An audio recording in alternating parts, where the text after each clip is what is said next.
مولا رومی رحمۃ اللہ علیہ فرماتے ایک دن نا شیر نے کہتے شیر نے ایک دن نا ریچھ کو ساتھ لے لیا اور ساتھ لے لیا لومڑی کو. اس نے کہا اور شکار کرنے چلو. چلو جی. شیر کی مہربانی ذات لے لیا ہے, حالانکہ اس کو کسی کی مدد کی ضرورت ہے, وہ تو بادشاہ ہے. بادشاہ سلامت نے ساتھ لے لیا. شکار کیا 3 چیزوں کا. ایک شکار کیا خرگوش, ایک ہرن, ایک گائے. اب وہ شکار کر کے واپس آئے تو جو ریچھ تھا نا اکڑ اکڑ کے چلنے لگا کہ بادشاہ کے ساتھ میں بھی تھا, یعنی شکار میں میرا بھی حصہ. اور شیر بھی سمجھ گیا بات کو کہ اس کا دماغ خراب ہو رہا ہے, حالانکہ میں نے تو ویسے ہی ساتھ لیا. وہ ریچھ صاحب بھی نہ تگڑے ہو گئے, انہوں نے کہا ہو میں ساتھ ہی تھا کہ اب بادشاہ نے تو ویسے ہی ساتھ لیا تھا کہ چلو 2-4 آدمی مل کے. تو وہ پیر بارش شاہ صاحب رحمۃ اللہ تعالی علیہ سے کسی نے کہا کہ آپ کے جو شیخ ہیں, آپ کے مرشد ہیں, آپ کو بلا بلا کے مشورے لیتے ہیں, کام لیتے ہیں, تو آپ تو بڑے خوش نصیب ہیں. تو انہوں نے کہا ہیر ہس بولے تے وہ مہربانی, ورنہ رانجے تے لاڈ ہی لڑاونے نے. انہوں نے کہا ٹھیک ہے اگر اس نے مہربانی کر دی ہے تو اس میں میرا نہیں, ان کی نظر شفقت ہے. ہیر ہس بولے تے وہ مہربانی, انہوں نے مہربانی فرمائی ہے تو بڑی کرم نوازی ہے, ورنہ من آنم کے من دانم, جو میں ہوں اس کا مجھے پتا تو ہے ہی نا, تو میں اس میں اپنے آپ کو اتنا بڑا نہیں سمجھ. اس نے نا شیر نے بھانپ لیا, اس نے کہا کہ اس کے ذہن کے اندر بات آ رہی ہے کہ شاید میں کو بلا ہوں, تبھی تو مجھے اسپیشل بادشاہ نے کہا کہ چل میرے ساتھ شکار کرنے میں, ہے تو میرے اندر بات. اللہ اکبر. اس نے نا آ گئے, بیٹھ گئے. اس نے کہا اس سے بادشاہ نے کہ کیا کرنا ہے, اب شکار تو ہو گیا ہے. تو اس کے اندر تو سودا سمایا ہوا تھا نا. اس نے کہا جی کرنا کیا ہے, بانٹ کے کھانا چاہیے, بانٹ کے کھانا چاہیے. اس کو بڑا غصہ آیا. اس نے کہا اچھا تو مجھے کمزور سمجھتا ہے, میں جو چاہتا تھا کر سکتا تھا, میں نے تو عذرائے محبت تجھے عزت دی, ساتھ لے لی یار, تو بن کے ہی بیٹھ گیا ہے. اس نے کہا اچھا بانٹ کے کھانا چاہیے. کہا بالکل. کہا چلو بانٹو. پھر کیسے بانٹنا ہے؟ ہرن کا اور بکرے کا گوشت ایک جیسا ہوتا ہے, بلکہ ہرن کا زیادہ مہنگا ہوتا ہے, لذیذ ہوتا ہے. اب اس نے تقسیم کیسی کی, ریچھ نے چلاکی کرنی چاہیے. کہنے لگا جی تقسیم سیدھی سی ہے, آپ بڑے ہیں, گائے آپ کی. 3 جانوروں کا شکار ہوا نا, گائے, ہرن اور خرگوش. کہنے لگا آپ بڑے ہیں, گائے آپ کی, میں درمیانہ ہوں تو ہرن میرا, اور لومڑی چھوٹی ہے تو خرگوش لومڑی کا. اس نے کہا تیرا بھلا ہو جائے, کیسی تم نے تقسیم کی ہے. اس نے مارا پنجا اور ریچھ کو بھی مار دیا. اس نے کہا تو عجیب آدمی ہے بھائی, تجھے تو ذرا موقع دیا ہے تو تو نے ہاتھ ہی وہاں ڈال لیا ہے جہاں بالکل تیرا بنتا ہی نہیں تھا. اللہ اکبر. اس نے کہا اچھا مر گیا. اب لومڑی بھی سنبھل کے بیٹھ گئی. لومڑی ذرا تیز ہے, چلاک ہے. تو مولا رومی علیہ رحمہ کہتے ہیں, اور شیر کہنے لگا لومڑی سے چل تو تقسیم کر, تو تقسیم کر کیا کرنا چاہیے. تو کہنے لگی بادشاہ سلامت تقسیم بڑی سادی سی ہے, سویرے ناشتہ خرگوش کا کرے, دوپہر کو آپ جب کھانا کھانے لگے تو ہرن تناول فرمائے, اور شام کو اگر آپ زیادہ کھاتے ہیں تو آپ گائے کھائیں. یہی تقسیم ہے. بڑا راضی ہوا شیر. اس نے کہا تم نے یہ تقسیم بڑی اچھی کی ہے, یہ کہاں سے سیکھی ہے؟ کہنے لگی ریچھ کی موت سے سیکھی ہے. ابھی مرا ہے میرے سامنے, اس کی موت سے میں نے سیکھی ہے, اس لیے کہ اگر یہ تقسیم نہ کی تو مر میں بھی جاؤں گی. بات تو تفنن کی ہے, ظرافت کی ہے, لیکن مولا رومی کیا فرماتے ہیں؟ اور فرماتے ہیں دوسروں کی موت سے ہی سیکھ جا. حضرت عمر کا وصال ہوا, قبر پہ مٹی ڈالی جا رہی تھی. حضرت ابو درداء نے نا یہ مٹی پکڑی ہوئی ہے, تو ایک ایک چلو کر کے مٹی ڈالتے ہیں نا, پہلے 3 چلو ڈالتے ہیں کہ چلو ہمارا بھی اس نیکی میں حصہ ہو جائے. تو مٹی ڈالنے کے لیے نا مٹی پکڑی ہوئی تھی, توجہ ہے آپ کی میری بات پر. تو اس مٹی کو لے کر کے جا رہے تھے حضرت ابو درداء. مٹی لے کے جاتے حضرت سیدنا ابو درداء حضرت عمر کی قبر پر ڈالنے کے لیے, یہ پکڑی ہاتھ میں, مٹی ڈالنے کا ارادہ کرتے تو واپس آ جاتے, پھر جاتے تو واپس آ جاتے, پھر جاتے. لوگوں نے کہا ابو درداء ڈالتے کیوں نہیں؟ تو آنکھوں میں آنسو آ گئے, رو پڑے. کہنے لگے عزت کے اس کوہ گراں پہ مٹی ڈال دوں, وقار کے اس بادشاہ پہ مٹی ڈال دوں.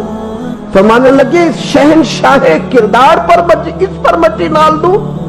اور پھر وہ مٹی پکڑی اور اپنے سر پہ ڈال لی. فرمانے لگے